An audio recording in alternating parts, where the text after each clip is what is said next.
Hello everyone, Dan here from the Next Issue Podcast. On today's video, I'll be doing a review for The Marvels. This is a 2023 film, rated PG-13 with a runtime of an hour and 45 minutes. I'll be dropping this in two versions. We'll have an abridged version of this video, which will have no spoilers, and then we'll have a longer version of this video, which will have full spoilers, but you will have plenty of warning. I'll try to mark it in the time codes as well. Let's talk a little bit about some of this film and how it's being received as of the recording of this video. We have a Rotten Tomato score of 59%.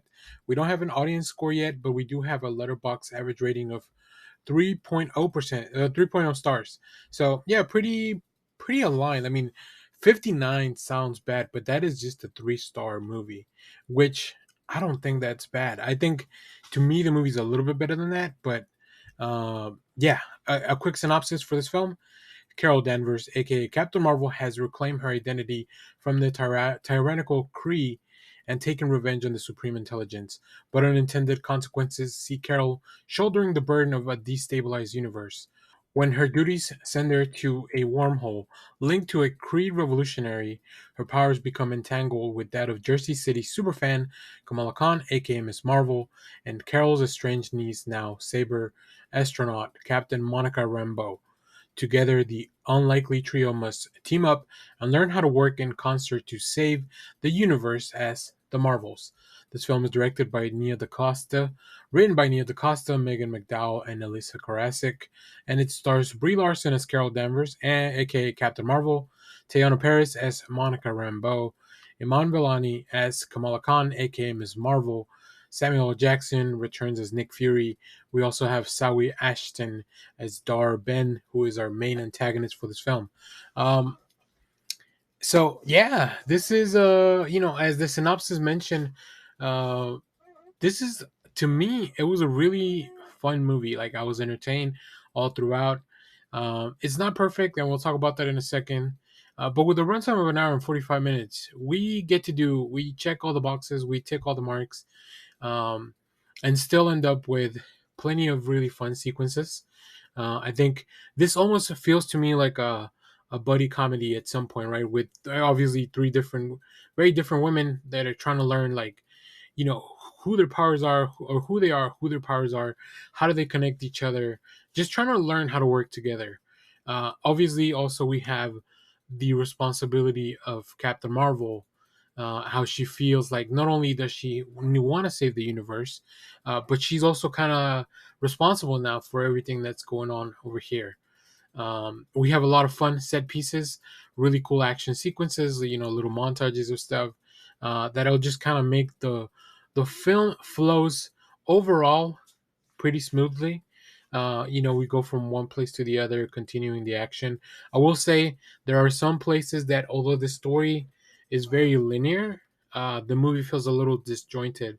Now, I haven't really dove into any of the background of this film or whatever issues they may have been with production, whatever.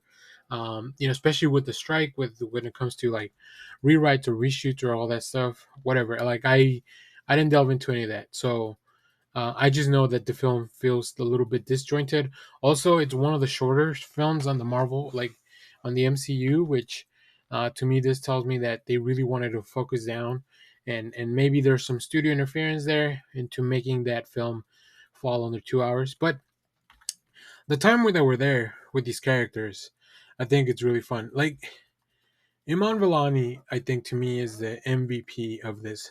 She brings the heart, she brings the fun. If you enjoyed her performance in Ms. Marvel in the TV series, you're really going to enjoy it here, because now she plays in a larger world.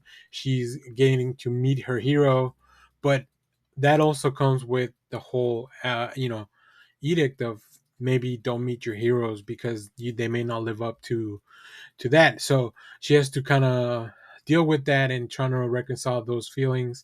And of course, we also have Monica and Carol's complicated relationship because they haven't really seen each other in a long time, right? Yeah, there's some really interesting stuff.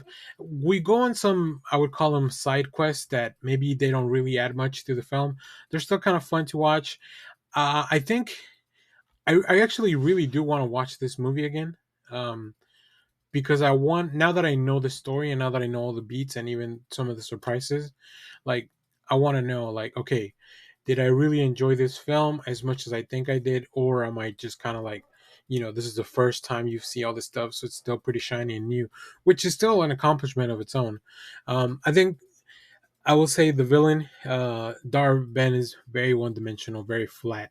I think Sally delivers a good performance, but she didn't really have a lot to do other than, go from one place to the other and then fight, fight, fight a little bit. So um, we have some really cool like settings that are beautiful. Like there's some really good costuming that I really thought like, oh, this looks cool and different.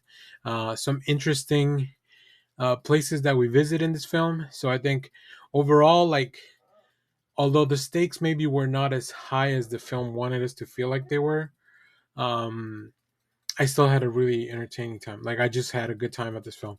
This isn't by any means my favorite film in the MCU, but I wouldn't call it the worst either.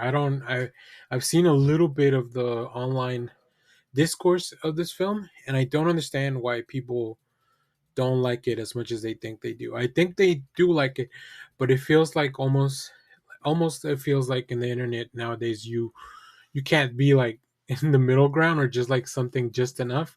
Like things can be fine and they can just be fine. Um Last thing I'll say, we have a few surprises towards the end of the film, of course, as with any Marvel movie. We have a mid-credits scene, so make sure to stick around for that. There is no end credit scene. You don't have to stay all the way through the credits, but you should. A lot of people work really hard on this film, and I think some of the stuff will definitely. I love sitting on the credits to check out which comic creators are like are given special thanks to, and then also to check out the music because there's a lot. I don't have a very good musical ear, so when I see titles of songs, it gives me a little bit more of like, oh, okay, that's why this song played whenever it did, whatever. And then some of those songs kind of go along with the surprises, so you get a little bit of confirmation of all that. We'll probably have a separate video explaining anything when it comes to cameos, appearances, after credits, like all those, the Marvel checklist, if you will. So, but yeah, overall, enjoy this film.